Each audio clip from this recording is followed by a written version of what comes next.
Lawmakers have done their part. Now it's up to the people. What obstacles are ahead on the road to increasing the mining tax? We'll ask an expert and talk about just how progressive this legislature has been. Plus, opposition lines up to kill the effort to standardize sex education in Nevada. Who killed the bill? We'll ask an activist. And we'll take you behind the day's political headlines. Ralston Reports next.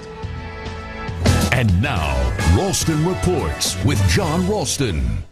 Welcome to Ralston Reports. We'll bring you newsmakers and commentary you won't find anywhere else. We're still up north. It's a big deadline day in the legislature. Only 10 days left. We're going to talk all about it. But first, let's take a look behind today's political headlines.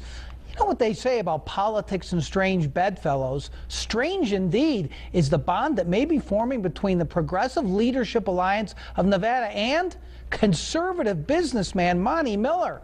Plan is basking in the victory of its David versus Goliath battle against the mining industry. Enter Miller, who hates the margins tax that will be on the 2014 ballot and thinks mining could afford to pay more too. Now, Miller's been all over mining for a few years and even had his own initiative in the works for a while to tax the industry. He told our colleague Elizabeth Crum of The Agenda today that he plans to spend resources to help pass the resolution to take mining out of the Constitution. But will many members of his conservative Keystone group line up behind him? I doubt that. The real question, will mining spend any money to defeat it? One mining lobbyist told me today the industry might support it. Of course, with these guys, that could be some kind of Jedi mind trick. Putting the word out that mining likes SJR 15 might be enough to kill it. Just when it seemed Nevada had gone oh so progressive, today reality bit when Democrats, yes, Democrats in the state Senate pulled the plug on a much debated expansion and standardization of the state's sex ed curriculum. I posted details of what happened on my site, ralstonreports.com. But in one word, fear.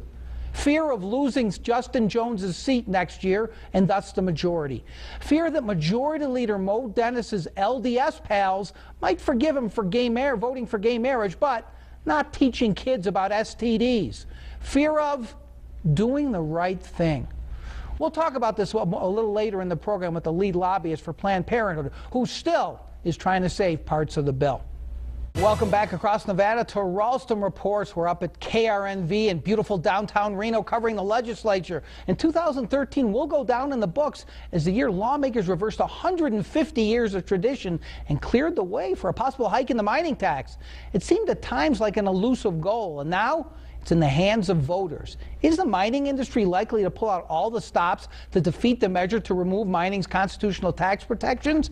Joining me to talk about it, no stranger to tilting at windmills, but this time it appears to have paid off. From the Progressive Leadership Alliance in Nevada, Bob Fulkerson, welcome back to the program. Thank you for having me. So you're going to retire now on your laurels? Are you done? Can you just sit back in the rocking chair now and say, I got mining finally? No, it's shoulder to the wheel. It's still, because, you know, after 2014, the voters passed this, then we go to 2015 and see how we can wrest a tax out of them on the $10 billion worth of non-renewable resources they took out of our state last year. Do you really think that it's a done deal that the voters are going to approve this? I mean, I know polling shows, especially in southern Nevada, where the mining industry doesn't really have a presence, it's an 80% issue. But you heard what I said earlier in the program. Do you think it's going to be a struggle, or do you think it's just a done deal? Well, I think it's foolish to predict the outcome of an election, and so... You just said after the voters passed it, didn't you? Well, it's not a done deal. Okay, I think they will pass it, but it's not a done deal. You know, there were some objections from some rural lawmakers when this was passed, especially in the Assembly. Let me read to you a little bit of what John Ellison of Elko said. He said Nevada's handed out millions of dollars in tax incentives to lure high-tech companies, higher-paying jobs to the state, but it's turning its back on an industry whose roots were planted with statehood.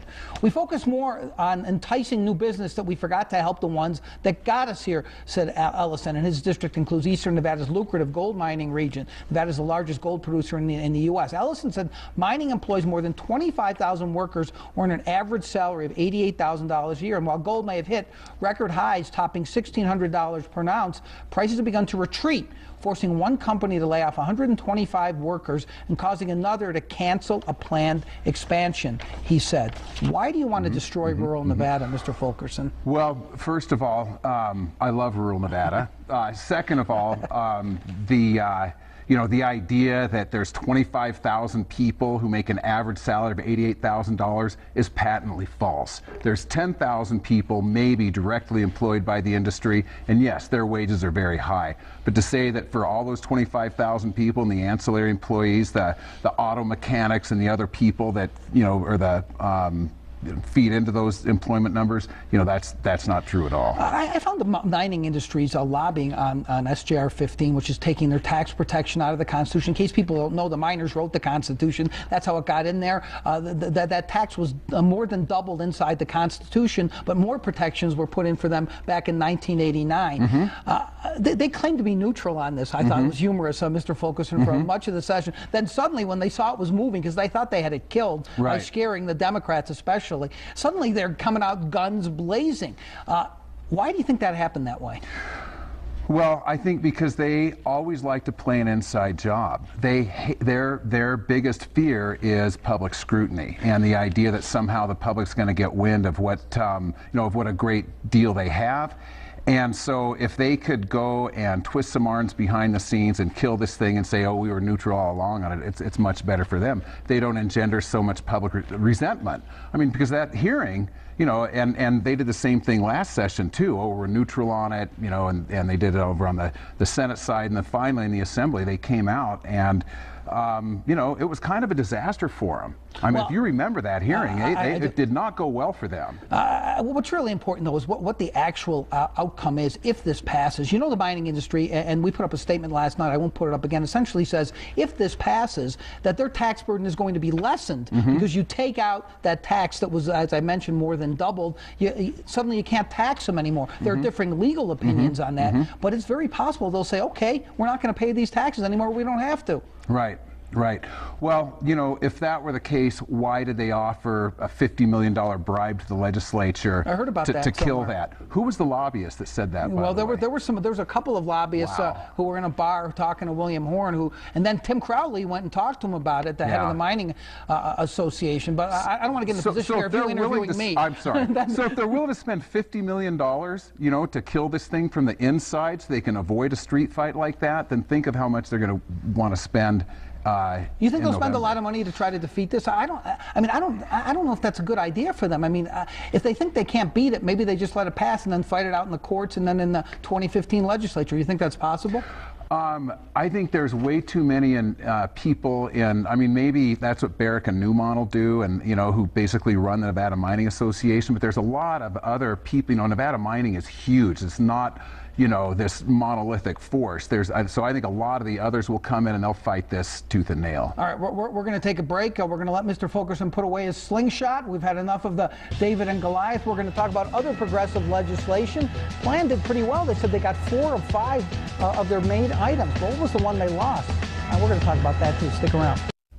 Welcome back across Nevada to Ralston Reports. We're talking about progressive legislation, successes and failures with the longtime head of the Progressive Leadership Alliance in Nevada, Bob Fulkerson. In a little while, we're going to talk to a representative of Planned Parenthood. We are going to talk to somebody from Planned Parenthood, but here's what Planned's lobbyists said today about the death of this sex ed bill that I mentioned earlier. We're disappointed. But we got 4 of our 5 top priorities. That's from Stacy Shin, who's a lobbyist for Plan. In the big picture, we got a lot of progressive policy. Maybe so, but don't downplay the significance of this sex ed bill, Mr. Fulkerson. Unless Lisa Caffredder, who we're talking to in a few minutes, can resurrect this bill, that's a huge defeat for you guys and for common sense, isn't it? Oh, it's a major defeat. There is a feeling of betrayal, a feeling of being the Democrats killed punched in the gut.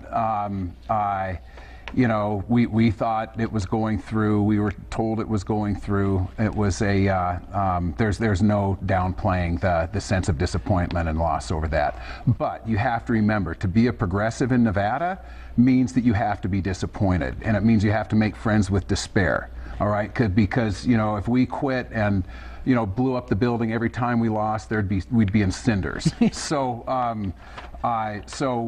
absolutely, we're pissed as hell about it, but we're going to take the bad with the good and live to fight another day. There were some good things that came out. I mean, the passage of SJR 13, which is the repeal of the gay marriage ban and putting it into the Constitution. It was an amazing scene in the Senate when that passed a few weeks ago. I thought, I don't know if I ever would have believed that was going to happen in Nevada, and you've been around longer than I have. But you know what was a real disappointment too, and you didn't mention this in your list, is the tax policy. I mean, well, the Democrats talked such a big game. These are your friends at the beginning of the session, and what did they do? Nothing. They did nothing, Mr. Fulkerson. Well, you know, part of it though is that 2/3 tyranny.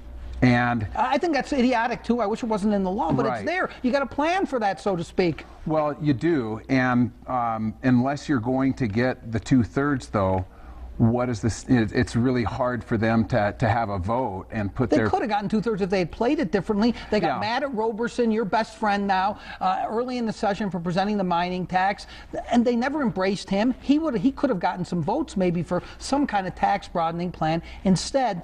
And I think this is a real problem. And if you look a few steps further, you could lose seats because they didn't show any leadership. You lose the Senate, control of the Senate. SJR 13's jeopardized next session, sir. You know that, right? And there's no doubt that there was a big vacuum when it came to leading on taxes. There's, you know, that should not be downplayed either. But and that's why the teachers, the education initiative coming out when they did is so important and so vital, and is why progressives are going to be going all over for that. You're going to support the margins tax. Oh, absolutely. Right. Well, we're out of time. Bob Fulkerson, always a pleasure to have you on the program. Thanks for coming on. All right. Thank you.